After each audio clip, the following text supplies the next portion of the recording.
弟兄姊妹平安，今天是2022年的5月25号。今天的经文是诗篇93篇，历代志下卷34章20到33节，路加福音第2章25到38节。今天要跟大家分享的主题是公义和敬虔。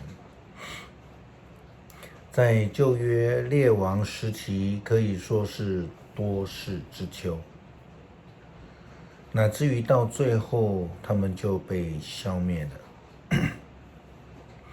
全国的人民被掳了。为什么？因为在他们历代许多的王选择了背离上帝，他们敬拜偶像，行上帝眼中看为不义的事。反观在圣经旧约的记载里面，有许多人被上帝看为义，选民之头亚伯拉罕就是被保罗强调因信称义的人。我们所知道的挪亚是上帝眼中看为义的人，约伯他也是行上帝眼中看为义的事。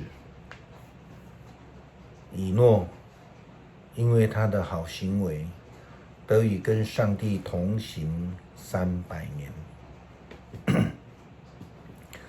公义和敬虔是一体两面的一个基督徒信仰的特质。我们就以保罗神学主张因信称义的角度来看，公义与敬虔真的是必须同时存在，并且敬虔必须在先。基督徒应当要先相信上帝，要有敬虔的生命，才能被上帝来称义。敬虔就是去顺服上帝的旨意，上帝的诫命，要好好的遵行上帝的教训。历代志下卷34章20到21节这样说道：吩咐希勒家沙番的儿子亚希干、米该亚的儿子亚比顿、王室书记沙番和王的侍从官亚萨雅说：你们去为我和仍留在以色列及犹大的人民求问上主，查明这书卷的教训是什么。上主要我向我们发怒，是因为我们的祖先没有听从他的话，没有照这书上所记载的去做。当约西亚当政以后，就去找女先知户勒大，在他的面前求问上帝的旨意。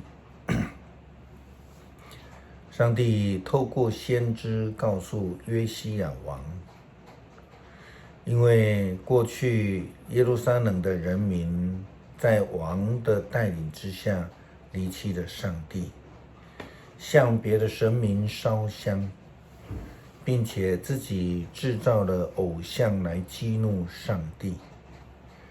上帝提醒约西亚王，他说：至于王本人，我上主以色列的上帝这样对他说：你听到书上所写的，你在我面前谦卑悔改了。你听到我警告的惩罚耶路撒冷和他的居民，你撕裂了衣服向我哭泣。因此我听了你的祷告，在你死以前不惩罚耶路撒冷，我会让你平平安安离世。这些人就把这信息带回给约西亚王。我们在前几天的读经分享里面也提到了新耶路撒冷的应许，上帝要让被掳的以色列人重建耶路撒冷圣殿，因为他们早已离开了上帝，他们与上帝的关系呢是必须要重新被建立的。这也是约西亚王求问上帝的一个原因跟结果。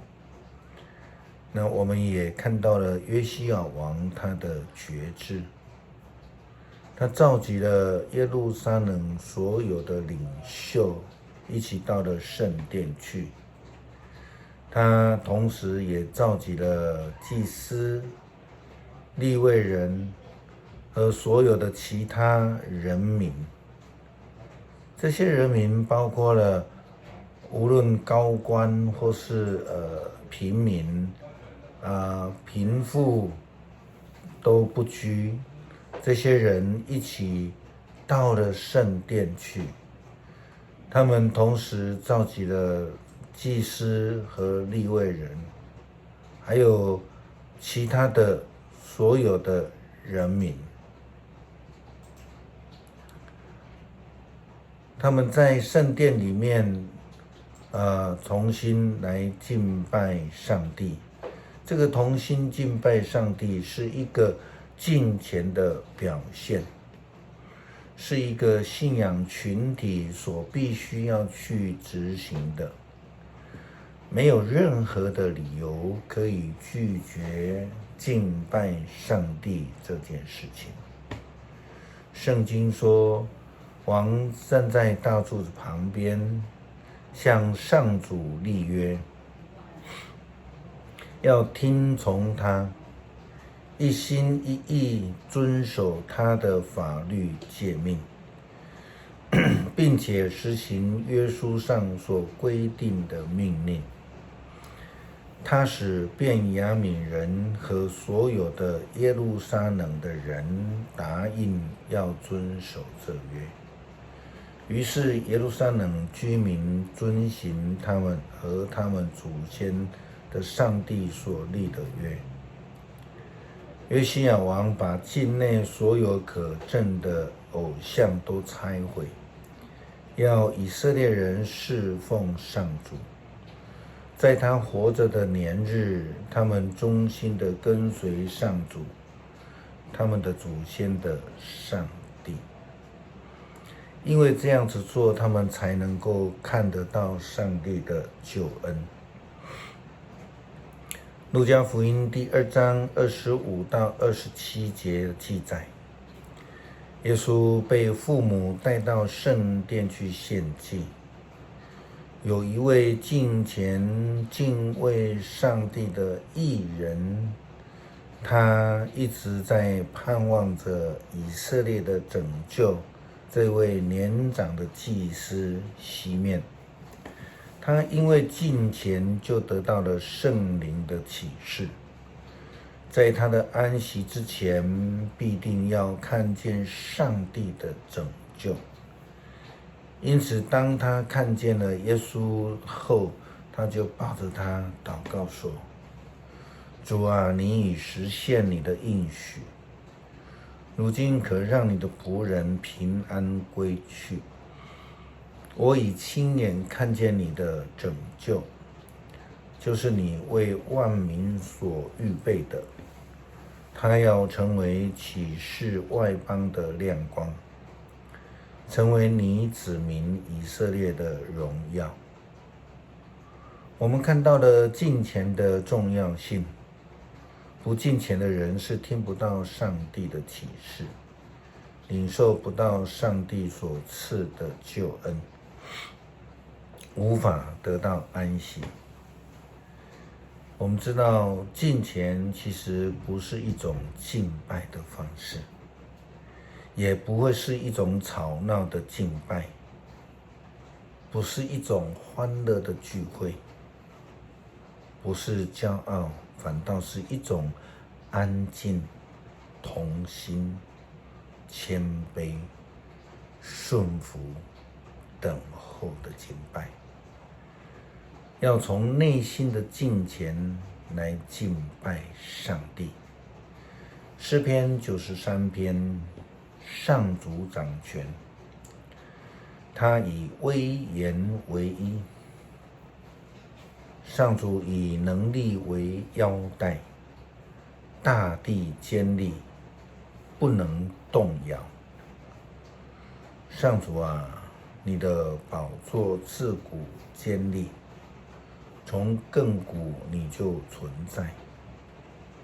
上主啊，深渊发出声音，洪流冲击怒吼。上主在高天统治，压倒了洪水的吼叫，胜过了海洋的浪涛。上主啊，你的法则永恒，你的殿宇神圣，世事无穷。恳求主帮助我们学习敬虔，让我们学习像西面祭司一样专心敬拜，耐心等候，全心信赖上帝，等候圣灵的启示。让我们愿意谦卑、同心合意的敬拜和服侍，就让我们成为上帝眼中公义之子。祷告祈求，是奉主耶稣基督的圣名求，阿们。